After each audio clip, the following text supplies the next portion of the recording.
asesinato que remeció al país. Diferentes hipótesis y personajes que nunca se tomaron en cuenta. Una investigación inconclusa.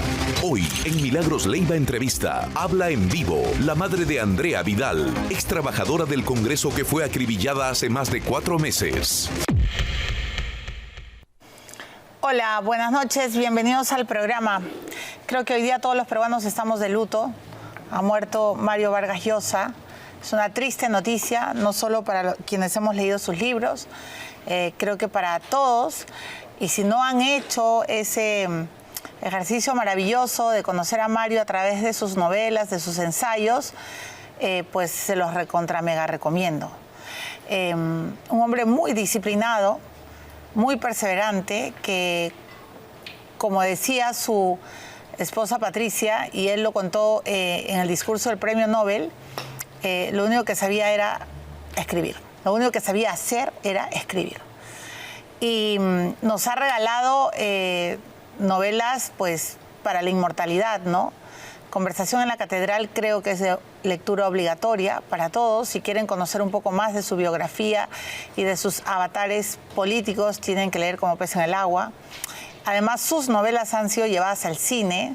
Yo tengo que decir con mucha humildad que entrevistar a Mario Vargas Llosa a mí me retó demasiado, porque además Mario era un hombre, creo, que uno de los peruanos más ilustrados, ¿no?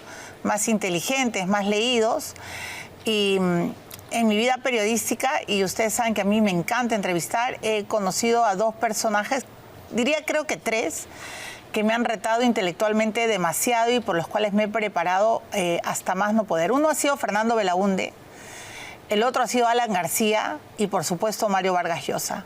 Curiosamente, cuando entrevisté a Alan García, yo sabía que tenía una rivalidad muy fuerte con Mario Vargas Llosa, y le pregunté, digamos, para romper el hielo, dónde estaba su biblioteca. Estábamos en Palacio porque yo quería saber si en su biblioteca estaban los libros de Mario Vargas Llosa. Y me sorprendió cuando me dijo que no tenía la biblioteca ahí, que la tenía en Miraflores. Y me dijo, ¿por qué? ¿Qué quiere saber? Y le dije, quiero saber si usted lee a Mario Vargas Llosa. Y me dijo, no solo lo leo a Mario, leo también a su gran maestro, que es Flaubert. Y a través de la literatura me di cuenta que incluso uno de sus grandes espadachines políticos era básicamente un gran admirador, ¿no? Y yo creo que hoy día no hace falta darle espacio a la gente que no ha entendido a Mario. Creo que él ha sido uno de los más consecuentes personajes que he podido conocer a lo largo de mi vida periodística, porque siempre dijo lo que pensaba, nunca transó, nunca se acomodó, nunca fue una veleta. Y le costara lo que le costara, él estaba ahí para defender sus argumentos. Bueno, hemos recuperado un poco, es una entrevista muy larga, hice 2 entrevistas a Mario. Una que de verdad hasta ahora le agradezco a Raúl Vargas. Entonces yo trabajé en RPP, Raúl le iba a hacer una entrevista a Mario y me llamó para hacerla a la limón. Yo, por supuesto, más que emocionada, estaré siempre eternamente agradecida a Raúl Vargas, que donde esté, sabe el enorme cariño que le tengo. Y la otra entrevista me la dio cuando yo trabajaba en Canal N. Estuve siempre en la cola, una enorme cola de periodistas, siempre hemos querido entrevistar a Mario Vargas Llosa, y finalmente lo logré. Y entonces quiero decirles que cuando fui, lo único que estaba haciendo yo era temblar, porque Mario es uno de mis escritores favoritos. Ayer, cuando me enteré de su muerte por el tuit de Álvaro, de su hijo, a quien yo respeto mucho y le tengo también mucho cariño, nos ha dado varias entrevistas, me dio muchísima pena, porque creo que cuando tu escritor, uno de tus escritores favoritos, muere también una parte tuya, ¿no? Porque Mario te debe haber acompañado a lo largo de toda tu biografía, a lo largo de toda tu historia. Y eso pasa con todos los lectores. Entonces, aquí está un retazo de la entrevista que pude hacerle a Mario Vargas Llosa de manera individual, y luego vamos a hablar con uno también de sus grandes amigos, con Enrique Guerci. Así que vamos a recordar un poco de lo que dijo este señor escritor. Bueno, y la verdad es que Mario Vargas Llosa, nuestro premio Nobel, ha muerto acompañado, rodeado de su familia. Él que siempre contó su orfandad de padre, además pensaba que su papá se había ido al cielo cuando de pronto apareció, para mí ha sido un padrazo, ¿no? Un tremendo papá, siempre preocupado por Álvaro, por Morgana, por Gonzalo. Yo les recomiendo que lean una crónica que él le escribió a su hijo, al menos conocido, que se llama Mi hijo el etíope, ¿no? Fue publicado en la revista Etiqueta Negra y es una crónica muy sabrosa de su hijo el segundo, que hoy pues un alto directivo de ACNUR, ¿no? Como me estaba contando Enrique Gersi. Pero, a ver, antes de hablar con un buen amigo, abogado y amigo de Mario Vargas Llosa, yo sí quiero extenderle un abrazo solidario a la señora Patricia, que siempre estuvo al lado de Mario, a sus hijos. Ayer le escribí a Álvaro Vargas Llosa y le dije, yo sé lo que vas a empezar a sentir porque cuando se muere el papá de uno, el dolor es muy profundo. Y ustedes saben que mi padre murió hace poco y es muy triste. Pero que les quede el consuelo a toda la familia Vargas Llosa porque Mario fue no solo un gran papá, sino un orgullo para su propia familia, ¿no? Y es un orgullo para el Perú. Y lo digo con el corazón abierto. Me importan muy poco las mezquindades de algunos personajes que están empezando a escribir. Ni siquiera les voy a prestar atención, porque en este momento, para todos los peruanos de bien, Mario es nuestro premio Nobel, es nuestro orgullo y siempre va a ser inmortal. Y tengo la absoluta certeza de que mis nietos van a seguir leyendo al gran Mario Vargas Llosa. Así que ahora Enrique Gersi está en el programa y con usted, doctor Gersi, quería recordar un poco la juventud de Mario, ¿no? Porque usted lo conoció muy joven cuando trabajaba en la prensa. Sí, claro, yo tenía el 81, 20 años de edad, el segundo gobierno de la UNDE, y se habían devuelto los diarios después de la expropiación. Y recuerdo que Vargas Llosa vino un día, él no vivía en el Perú en esa época. ¿Él estaba en París o en...? Sí, y un grupo de jóvenes que trabajábamos en la prensa, lo conocimos, hicimos una entrevista, me acuerdo, fue la primera vez que lo vi. Ya posteriormente desarrollé una relación mucho más cercana cuando entré a trabajar al ILD con Hernando de Soto. Vargas Llosa había sido uno de los fundadores del ILD. Y tenía en esa época una buena relación con Hernando y yo lo conocí ahí, nos hicimos bastante amigos. Con el tiempo, además, trabajaba en la prensa. Su hijo Álvaro entró a trabajar también a la prensa y estrechamos la amistad. De manera que es una amistad antigua, sí, claro, que viene duradera. Más de 40 años, ¿no? ¿Qué le ha enseñado Mario Vargas Llosa? Muchas cosas. En primer lugar, a no tener miedo. Yo diría que nunca he conocido una persona como Mario. Mario nunca tuvo miedo. No, él bromeaba que le tenía miedo a Patricia, ¿no? Pero eso era una broma, ¿no? Él era un hombre sin miedo. Con agallas, ¿no? Porque siempre decía lo que pensaba y se enfrentaba a tiranos, mira que, a gente radical. Hoy día escucho por la mañana, ¿no? Una crítica antigua, además. Se dice Vargas Llosa pierde las elecciones del 90 porque dice la verdad. Mira qué manera tan maravillosa de perder las elecciones, ¿no? Después de todo lo que hemos visto, además, los tipos que nos han gobernado. Y no se equivocó, ¿no? No se equivocó. Además, Fujimori terminó haciendo lo que Vargas Llosa propuso. Correcto, con el plan económico. Era el plan de Fredemo. Mario fue absolutamente honesto siempre. Y te decía de una manera... consecuente, ¿no? Porque incluso en la última elección, para sorpresa de la izquierda y de los propios fujimoristas, terminó diciendo que el camino no era Castillo. Diría que los más sorprendidos fueron los fujimoristas. También creo. No, hay unas lindas palabras de Keiko el día de hoy, dicho sea de paso, que le agradezco. Mario, mira, él tenía una opinión, y siempre tenía una opinión, era, digamos, de opiniones muy fuertes. Y cuando Mario tenía una opinión, tenía la necesidad de expresarla.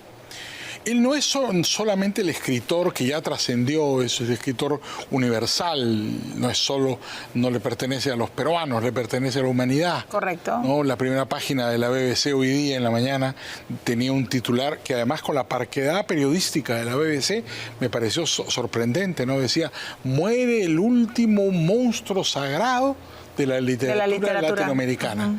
Es decir, esa expresión en el periodismo británico es muy inusual. Ellos no transmiten ese tipo de sentimientos, se informan con Pero es verdad, ¿no? Con él muere una gran generación. Correcto. De monstruos literarios, ¿no? Literalmente así, ¿no?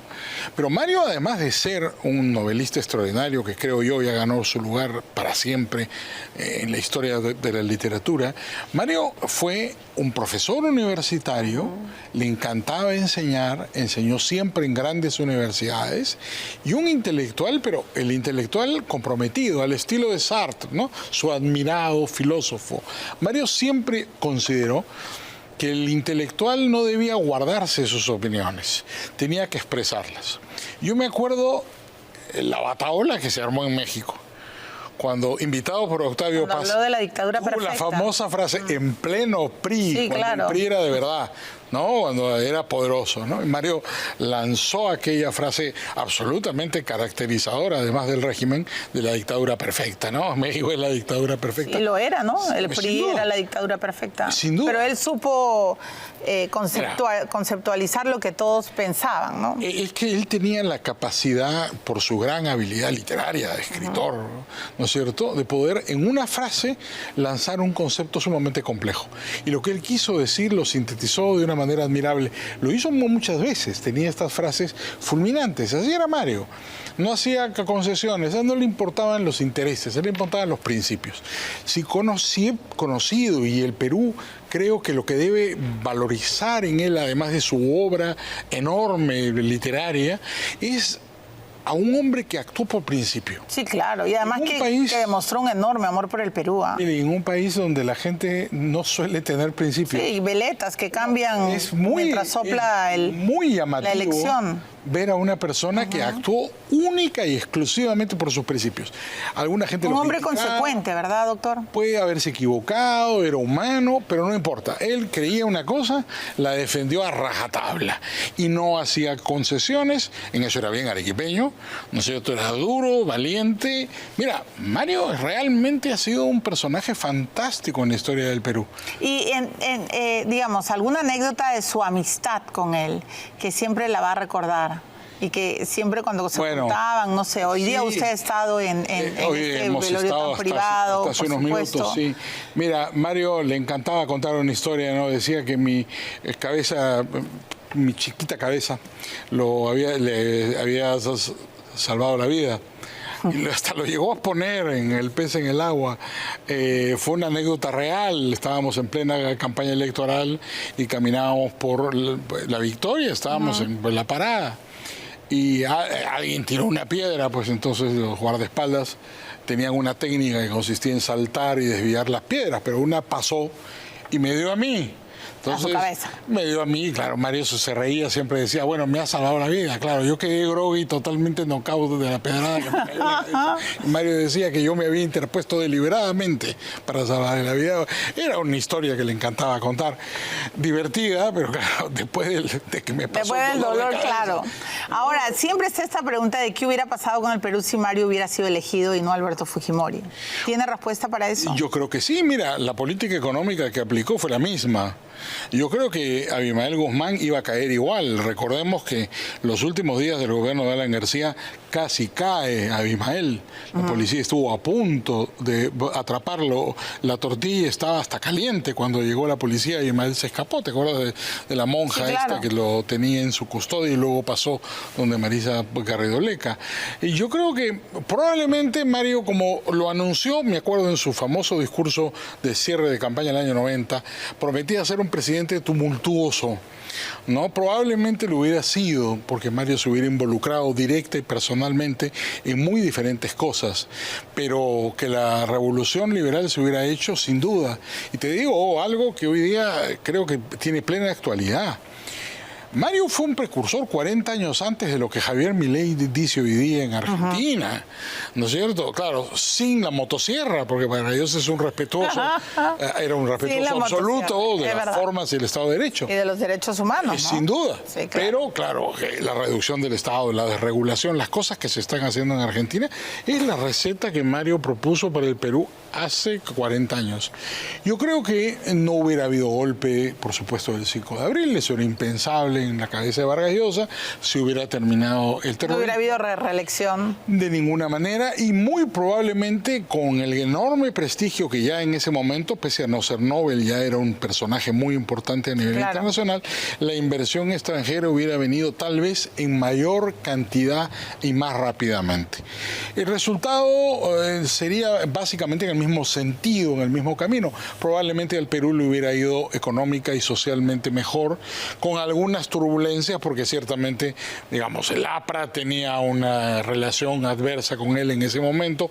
Hoy día ha sacado un comunicado muy alturado. Sí, y bueno, y a pesar de todo, al final a Alan también le rindió honores, el Consejo Ejecutivo Nacional del APRA, que yo agradezco el día de hoy, ha publicado un comunicado muy alturado y sumamente... Muy sentido también. Muy sentido y sumamente correcto.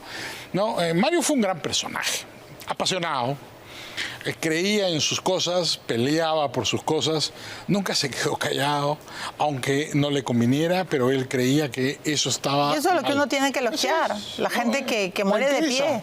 O sea, le interesa, porque defiendes tus argumentos, así te caiga lodo o elogios, te paras y mueres de pie, con dignidad, con decencia, ¿no? Absoluta dignidad, y además, mira, Mario tenía, ahí el Mario más personal, que Mario tenía un gran sentido del humor, ¿no? Por ejemplo, recordábamos esta mañana, durante su velorio, que hace menos de un mes, el 28 de marzo, estuvimos juntos en la fiesta, una fiestecita pequeñita que le hicieron sus familiares y un pequeño grupo de amigos, ¿no? Que le hicimos por sus 89 años. Claro, estuvimos bromeando en esa fiesta con que faltaban 89 más, ¿no? Mario decía, no, hasta uno, ¿no? Porque quería llegar a los 90. Lamentablemente no llegó. Pero mira, estuvo absolutamente feliz. Mario se veía, además. Estaba contentísimo, cantó Happy Birthday, comió su torta. Reencontrado absolutamente con su familia, ¿no? Y estaba recontra feliz, ¿no? De ver a algunos amigos que vinieron hasta el extranjero a saludarlo. No sabes, se pasó, además, digamos, ya era una persona mayor, pero eran las 11 de la noche y seguía. Y estaba ahí. Estaba ahí y la fiesta había empezado temprano, bajo la idea de que no, ya Mario está un poquito más grande. Bueno, doctor Enrique Gersi ha tenido la suerte de tener a uno de los... grandes personajes intensos, apasionados como amigo, ¿no? Eso es una bendición y un honor. Un honor enorme, y yo creo que del Perú, los jóvenes del Perú deben ver en Vargas Llosa, además del gran escritor y del gran literato, un ejemplo de vida. Total, un referente. Es un referente cívico, ¿cierto?, para todo este país, y debe su memoria quedar como una guía, como una enseñanza para todos. Tal cual, con eso me quedo. Muchas gracias, doctor Enrique Gersi. Como el buen amigo de Mario Vargas Llosa lo acaba de decir, creo que Mario es un referente de conducta, de consecuencia. Y a los más jóvenes, a los que todavía no terminan de conocerlo, pues ya les recomendé la lectura, escuchen sus entrevistas, lean sus artículos. También ha sido un gran periodista, un gran ensayista, y regresen a los archivos. Mario siempre va a estar, porque nos quedan sus escritos y nos queda su palabra, ¿no? Este ha sido un pequeño homenaje para el señor Vargas Llosa, y voy a regresar con un tema que nos ha dejado conmovidos a todos, pero creo que también tenemos que indagar, ¿no es cierto? Va a venir... por primera vez nos va a dar una entrevista la mamá de Andrea Vidal, ¿no? Yo le tengo que agradecer mucho a la señora madre Andrea, porque no es fácil para ninguna madre hablar en estas circunstancias, más aún, y yo lo estoy diciendo todo el tiempo, creo que es hora de que la policía resuelva, que la fiscalía resuelva, que investiguen bien quién mató a esta muchacha con tanta crueldad, no solo a ella, sino también al taxista que la llevaba a casa, ¿no? Entonces, voy a regresar con María del Pilar Gómez. Va a ser una entrevista muy dura porque yo he hablado en privado con ella y entiendo su dolor y lo único que estamos tratando de hacer con María es buscar la verdad. ¿Quién mató a Andrea? Entonces, nada, bienvenidos al programa. Nos vamos a la pausa, pero antes tenemos que hablar de Audifón. Usted tiene sordera, siente que ya no escucha como antes, se está perdiendo las conversaciones con sus seres queridos. Bueno, la solución la tiene Audifón. Audifón le ofrece audífonos medicados, diseñados en 3D, tiene tecnología alemana, son dispositivos que mejoran su audición de manera cómoda, segura y discreta. Cada paciente tiene un seguimiento para que disfrute al máximo de sus audífonos. Audifón tiene 18 sedes en todo el Perú y usted puede agendar una cita llamando al 01-510-1313 o a través del WhatsApp 983-402-173. Experimente la libertad de una buena audición. Regresamos de inmediato, señores.